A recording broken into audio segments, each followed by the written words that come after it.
started it, I ended it. But you know what he was doing as I caved in his skull? He was laughing. He laughed at me because he won. It's over for me now. It's over. The city is yours now. You save it. Be a better Batman. Welcome back, everyone. This is going to be my Titans Season 3, Episode 1 to 3 video. They dropped the first 3 episodes on HBO Max. Obviously, they're doing a version of Under the Red Hood, so I'll explain what's going on with that, what they're doing between Batman, the Joker, Nightwing, and the other Titans characters, because there's a couple different big storylines that they're weaving in here. If you're new to the channel, be sure to subscribe to get all the videos, and obviously spoiler warning for the first 3 episodes if you haven't seen those yet. Although most of what we're going to be talking about is from the first 2 episodes, although there are a lot of WTF moments in all the episodes. Primarily it's the first 2 episodes where they cover a lot of the Batman versus Joker and the Red Hood storyline. It'll continue through the rest of the season, but I believe that Starfire's sister, Blackfire, is meant to be the main villain of Season 3, so Red Hood isn't going to be the main villain, even though it seems like he is in these first couple of episodes.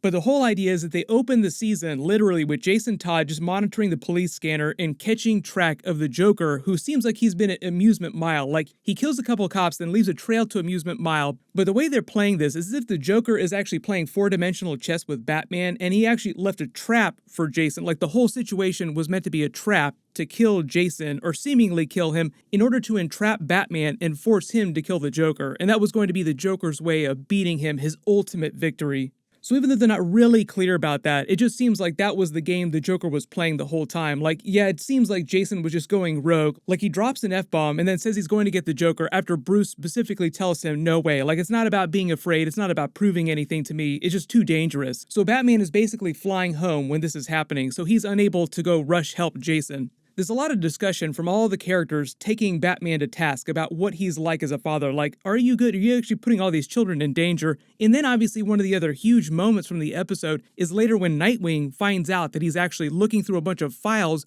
of other candidates for the next Robin. That's actually going to be Tim Drake, because they are doing the comic book Easter eggs, and after Jason Todd wound up dying, Batman's next Robin wound up being Tim Drake in the comics. We only saw him briefly at the beginning of the episode reacting to Jason Todd's death, so we'll probably won't check in with him again till a little bit later in the season. I'm a fan. Batman's a sociopath in a rubber S&M outfit. Pick better heroes, kid.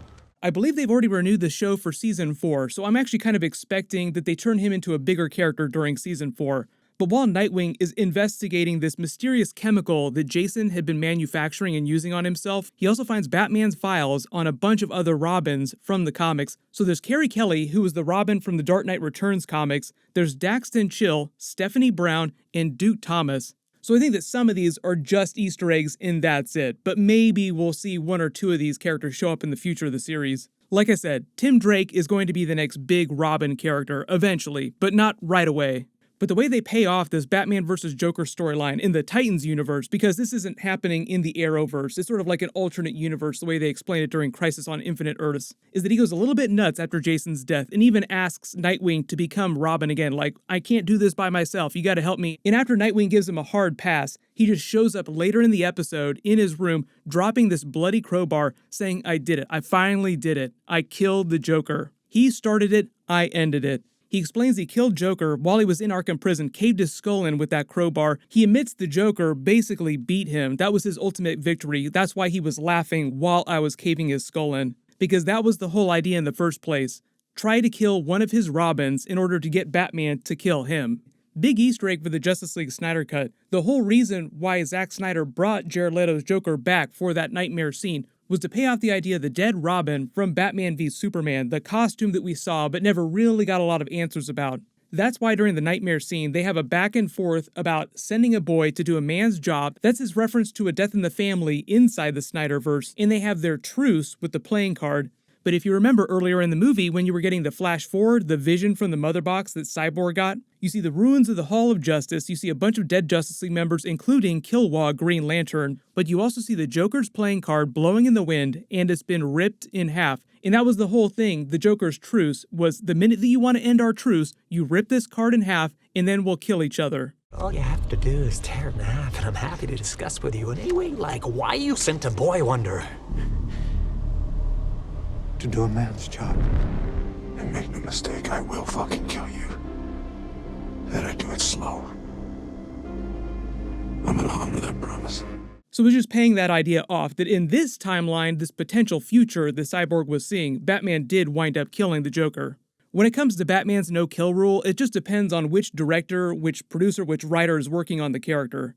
Because we're going to be seeing Michael Keaton's Batman in the Flash movie and potentially other future crossover movies, if you go back and you watch the Tim Burton Batman movies, his Batman winds up killing a ton of people. The body count is super high in those movies. So Batman killing the Joker is a huge deal, and I think the reason why they did it, the biggest reason at least, is because they weren't going to be able to do a really huge version of the Joker the way that they wanted to, or the way that you as a fan would want them to. We've already got so many different versions of the Joker in the DC movies right now. Jared Leto's Joker is still alive until proven otherwise. Don't know when we're going to see him again after the Justice League Snyder cut. We have the Joaquin Phoenix Joker from the Joker movie. They're legit talking about doing a sequel to that now. And then Matt Reeves has his new Robert Pattinson Batman movie trilogy, and they'll eventually probably introduce another separate new version of the Joker during that. And also because they have so many versions of Batman that we're going to see the next couple of years, like Michael Keaton Batman in the Flash movie, Ben Affleck's Batman is coming back during that as well. I've already done a video about the preview video for Ben Affleck's Batman in that movie that we got, so I'll put a link for that into the description.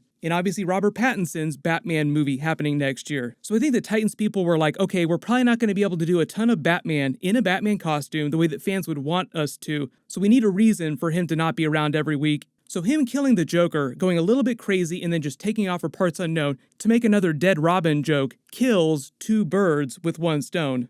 The other big reveals from this episode, or they reveal why it is that Barbara Gordon, the Oracle version of Barbara Gordon, has become the new police commissioner, because her father, Jim Gordon, they play it like it's been a while, but he was killed by Mr. Freeze.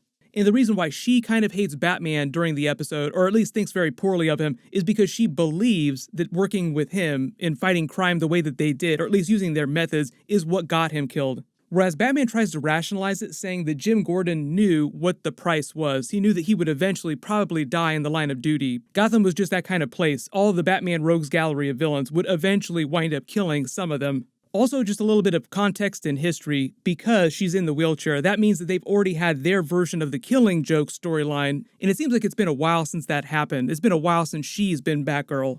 There's a lot of weird tension between her and Nightwing, so I think it's kind of implied that at one point they had a relationship like they did in the comics. But as of right now in present day, they're not super close with each other, although they do acknowledge the history that they have with each other. The return of Red Hood, all the Red Hood stuff doesn't really start till episode 2, and they actually open the episode with a little bit of a time jump and him showing up killing a bunch of mob members, claiming that he's in charge now, he took care of Batman, and that the mob is going to have to pay him for protection. If you ever watched the animated Under the Red Hood movie with Jensen Ackles, it's a great movie from a long time ago, but it's basically that storyline with him going around killing mob members, just killing people in the way that Batman refused to kill a lot of people. They haven't fully explained how he came back to life, because during episode 1, Batman just tells Nightwing after the fact, oh, we buried him next to Alfred's plot in the cemetery. But you never see the body. You only hear later that he came back and someone was tampering with it. When they're all trying to figure out how it is that he came back to life, they do mention Ra's al Ghul in the Lazarus Pit, because that is how they did it during the comics. But the way they explain it, Ra's al Ghul hasn't been anywhere near Gotham in a long time, so they kind of crossed him off the list. Like, well, it probably wasn't the Lazarus Pit, probably some other method. I think the reason they did it this way is because they don't plan on doing the Ra's al Ghul character on Titans anytime soon.